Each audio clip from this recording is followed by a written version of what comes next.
Nothing like the Bay Area compass, you know.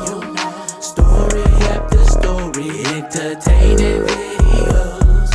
Lex and Raphael, you know they kicking it for sure. So sit back and enjoy yourself and like the video.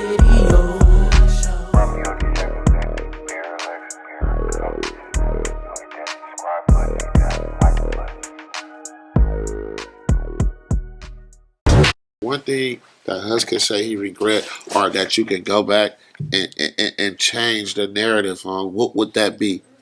To pop up in my algorithm with Fat Boy, you got what you wanted, bitch. Oh man, should have And focused I on hope them you actually goddamn screen booty recording rock. this shit.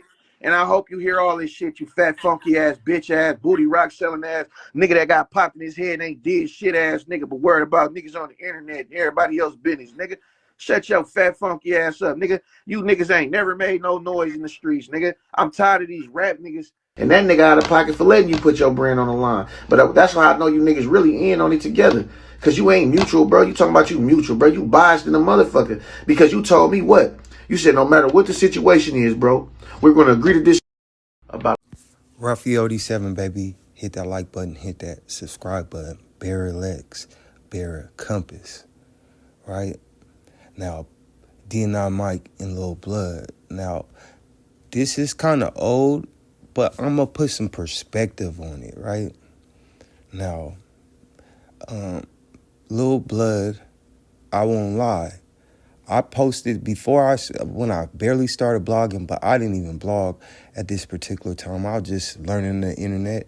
And on my own personal channel, I posted something right before Mozzie went to jail of a Mozzie and Lil Blood interview.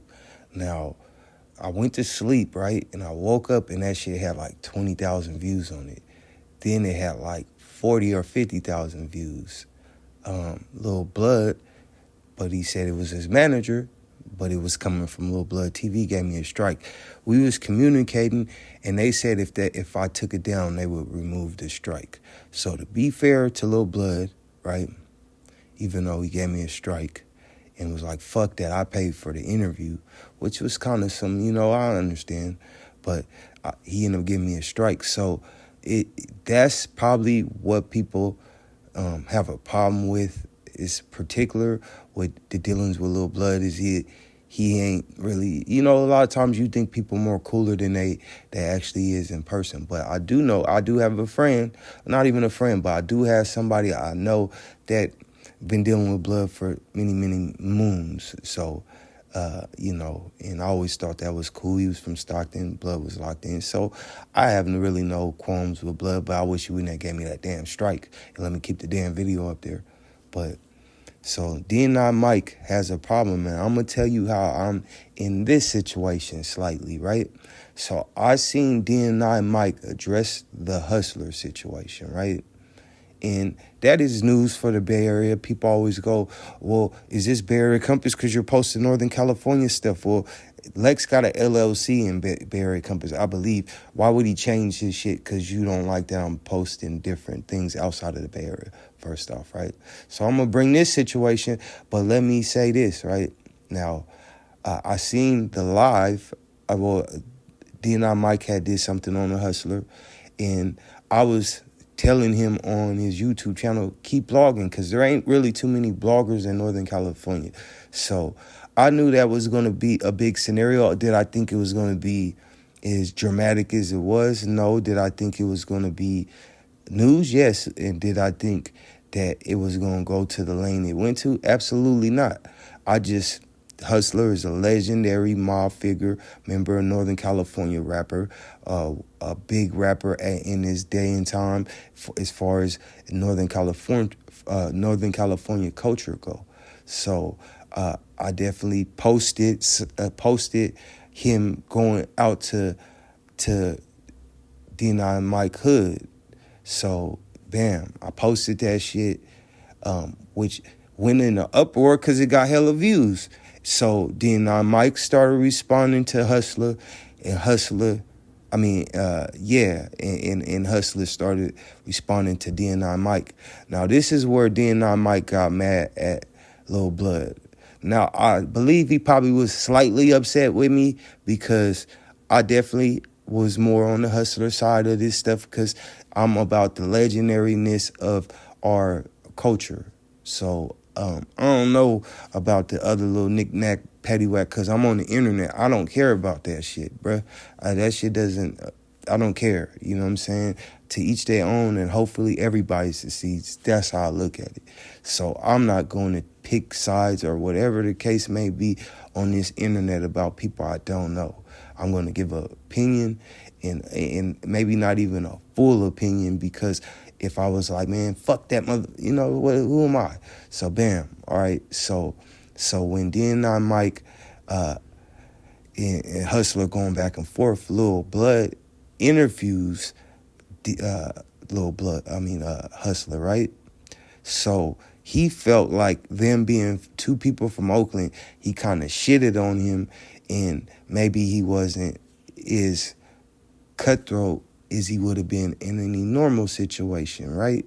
So now they going back and forth still, but it be behind the scenes. Now what you got to understand is Lil Blood been rapping for a lot more years than DNI Mike. So as far as connections with certain levels of doing stuff in the Bay Area, Lil Blood gonna have the seniority in the, you know, he gonna have the seniority on that situation. It might fuck up behind the scenes more or less than Lil Blood coming out in front of the scenes, but DNI Mike gonna try to shit on him his way. But I do think this, right? That's like a small situation when you really think about it, bro. It's the internet, you know. I think what y'all really need, because it's not that serious, Lil Blood, you need to invite DNI Mike respectfully, and y'all need to come up to agreement that it's not going to go past that. That'll be something big for Northern California. Both of y'all got 2 platforms. Both of them do pretty well, but if y'all came together, it'd do a lot better. You know, DNI Mike locked in with the Thizzler battles. I think Lil Blood platform need to start doing that. You gotta start doing maybe some third world battles and just going out there in Oakland and throwing some of these artists on your platform so it can grow. But what will help it grow is y'all squashing that beef that has nothing to do with nothing and figuring out a way to let y'all pride aside for the sake of y'all city and the betterment of this internet shit. If y'all want to control the narrative, y'all got to control the narrative. Raphael 87, baby. Last thing, y'all should go on YouTube Live if y'all ain't comfortable sitting in the room together for the internet since it stemmed from the internet. Raphael 87, baby.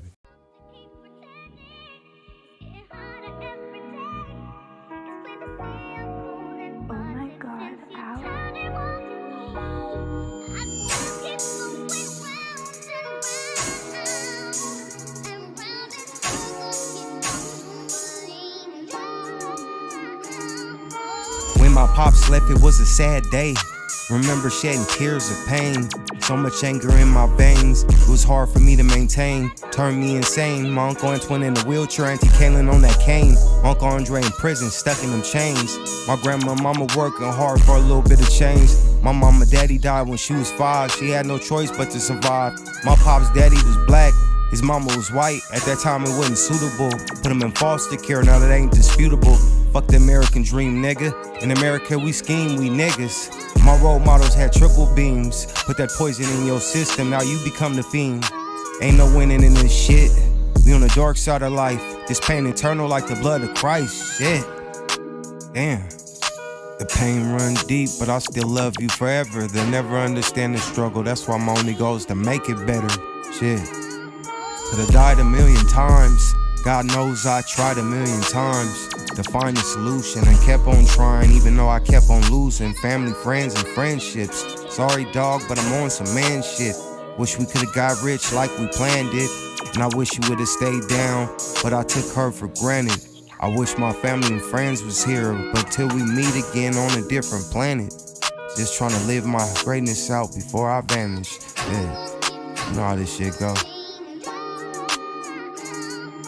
I didn't ask for nobody help. I just played the hand I was dealt. Drug dealers and killers were my neighbors, but I was going to church, still searching for a savior. I was going to search with the future gangsters. Some of them niggas didn't make it. Broke my heart when Wack and Josh died. I can't fake it, so many tears cried. I wish I could have my cousin Toya back just one more time. Was born in this shit, was that a crime? Playing with me, I'm still tripping. Broke my heart when they caught Dollar Will slipping. And Johnny DD still miss you. And Jake Cammy still with you. My heart cold as an ice pitcher. Yolanda, you know CJ and them still love you. Carl and Reggie, RP, oh daddy. Gilly and Ellie, that hurt me sadly. RP Brandon Bonzo too. So much pain, what can we do? The pain run deep, but I still love you forever. They'll never understand the struggle. That's why my only goal is to make it better. Shit. Could've died a million times. God knows I tried a million times to find a solution and kept on trying, even though I kept on losing family, friends, and friendships. Sorry, dog, but I'm on some man shit. Wish we could've got rich like we planned it. And I wish you would've stayed down, but I took her for granted. I wish my family and friends was here, but till we meet again on a different planet. Just trying to live my greatness out before I vanish. Yeah, you know how this shit go.